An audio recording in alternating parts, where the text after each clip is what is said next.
அனைவருக்கும் வணக்கம். இன்னைக்கு பார்த்தீங்கன்னா நம்ம தமிழ்நாடு எதிர்க்கட்சி தலைவர் ஐயா மாண்புமிகு எடப்பாடி அவர்கள் வந்து பத்திரிகையாளர்கள் வந்து பேட்டி கொடுத்துருந்தாங்க. அது என்ன பேட்டின்னு பார்த்தீங்கன்னா நம்ம தலைவர் பாரதிய ஜனதா கட்சியினுடைய மாநில தலைவர் அவர்களை பார்த்து வந்து அண்ணாமலைக்கு ஒரே முதலீடு வாயும் நாக்கும் தான் அப்படின்னு சொல்லி ஒரு கடுமையான தாக்குதல் பேசியிருக்கிறாரு.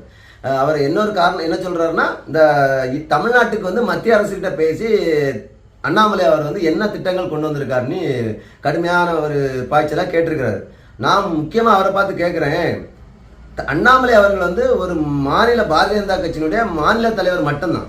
ஆனால் இதே எடப்பாடி அவர்கள் வந்து இதற்கு முந்தைய காலகட்டத்தில் வந்து முதலமைச்சர் பதவியை என் காலில் விழுந்து எப்படியெல்லாம் வந்தாருன்னு உங்களுக்கு தெரியும். அந்த முதலமைச்சர் பதவியை ருசித்து அந்த நாட்டு மக்களுக்கு என்னென்ன செய்யணுங்கிற ஒரு இடத்துல இருந்தவர் என்ன பண்ணார் இந்த நாட்டு மக்களுக்காக?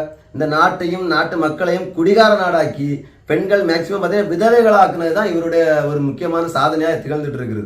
வேற எடப்பாடி பழனிசாமி மட்டும் இல்லை, ஒட்டுமொத்தமாக திராவிடர்கள் இந்த தமிழ்நாட்டை நாசமாக்குனது தான் முக்கியமான காரணம். ஆனால் நான் என்ன சொல்கிறேன், மரியாதைக்குரிய எடப்பாடி அவர்களே, உங்களுக்கு மட்டும் இல்லை, அந்த திராவிடர்களுக்கும் சேர்த்தான் சொல்கிறேன்.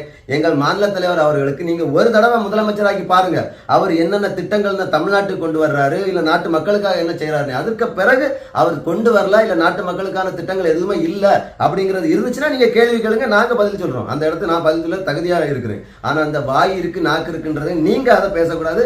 மரியாதைக்குரிய இபிஎஸ் அவர்களே, இந்த தமிழ்நாடு வந்து பாரதிய ஜனதா கட்சி வரும் காலத்தில் சிறப்பாக ஆட்சி பண்ண தான் போகுது. திராவிடத்தை ஒழித்து தேசிய ஆட்சி தமிழகத்தில் நாங்கள் நாட்டை தான் போகிறோம். அண்ணாமலை அவர்கள் முதலமைச்சராக வந்து இந்த தமிழ்நாட்டில் இருக்க தான் போகிறாரு. நாட்டு மக்களுக்காக என்னென்ன செய்ய போகிறாருங்கிற நீங்கள் பார்க்கத்தான் போகிறீங்க. அதனால் நாக்கு இருக்கிறதுக்காக என்ன வேணாலும் பேசணும்னு மரியாதைக்குரிய இபிஎஸ் அவர்களே பேசாதீங்க. இன்னொரு வாட்டி எங்கள் தலைவரை தரக்குறையாக பேசினா நாங்கள் தொண்டர்கள் யாரும் பார்த்துக்கிட்டு சும்மா இருக்க மாட்டோம்.